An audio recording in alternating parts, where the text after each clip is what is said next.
Hi, my name's Jerome Starkey. I'm the defence editor at the Sun newspaper. I'm going to talk a little bit about the drones which have been making such a difference in the war in Ukraine.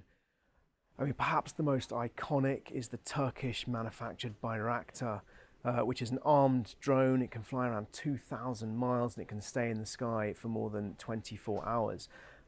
It's relatively cheap.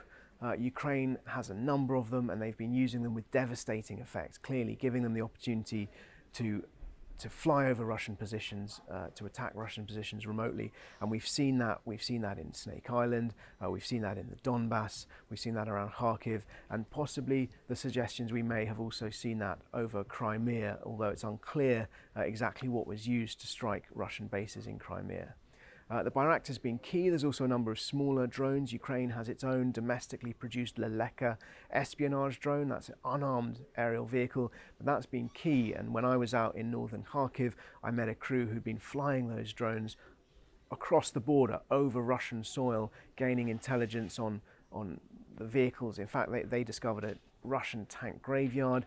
We've also seen a number of attacks by Ukraine's armed forces north of the border and indeed east and south of their borders against Russian targets, and we believe that those attacks have been made possible in part by the surveillance intelligence gleaned by drones. Now, another type of weapon, unmanned weapon, that has also been important is these loitering munitions. Now, a number of Ukraine's allies, including the UK, have announced that they're giving Ukraine loitering munitions. Now, these are effectively sometimes called suicide or kamikaze drones. They're weapons, they're explosives, they're bombs, they're missiles which can fly and loiter over a target, often for a number of hours, waiting for an opportunity, waiting for that target to show itself before they strike.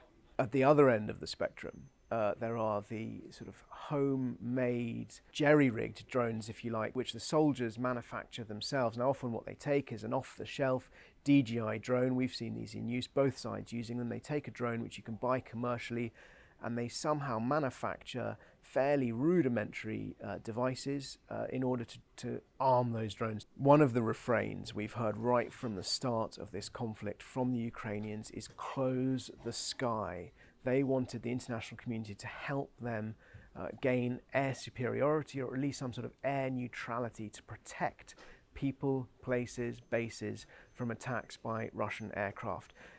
Now, that hasn't happened. There hasn't been a no-fly zone, but what we have seen is an extraordinary resilience from Ukraine's air force. Many people predicted that Ukraine's air force would have been wiped out in the first few days of this conflict, indeed, as they predicted that the armed forces might have been overrun in that same short time window. Instead, what we've seen is Ukraine's pilots, whilst they've lost a number of them, they've lost a number of aircraft, but they are still in the sky, they're still fighting.